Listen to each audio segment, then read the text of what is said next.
Hi, my name is Julie Johnson and I'm a pharmacist. I'm here today to share some very important information with you. As a pharmacist, that's my job, to give you information about prescription drugs that will help you get better, will help you feel better. That's my job as a pharmacist. Today we want to talk about what happens when prescription drugs are not used correctly. And this whole effort came from a very tragic accident that happened to a very good friend of mine.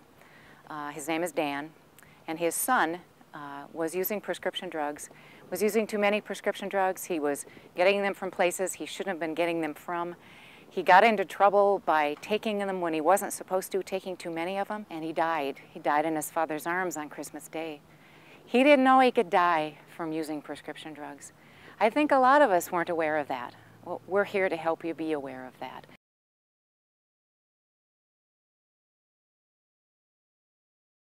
When I first met Justin, I was probably 14, 15 years old. Met through mutual friends. He was like a normal kid, normal everything. Went around, had fun, went to parties, got in trouble, did regular stuff, did everything together. He was a great friend.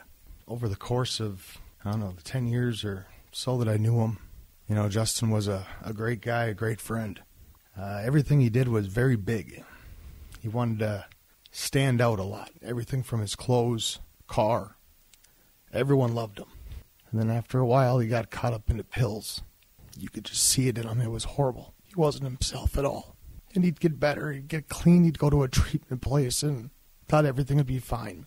And then after a couple of relapses and more treatments, and different things everyone tried to do to make him get better, everything we thought was on the up and up. And then we get a call on Christmas, and a friend found him on his garage floor dead.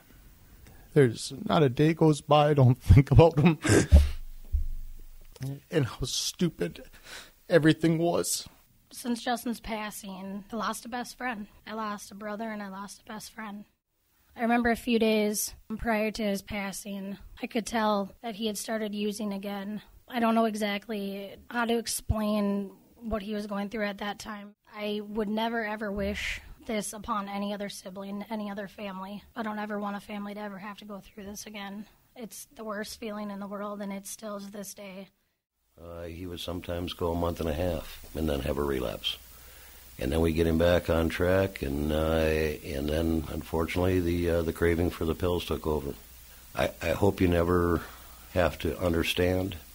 I can only pray you don't, what it's like to have your dead son in your arms. It's a horrible thing. And it's horrible that the pills took Justin. Christmas, 2006. We were standing there in a cold garage, holding my dead son.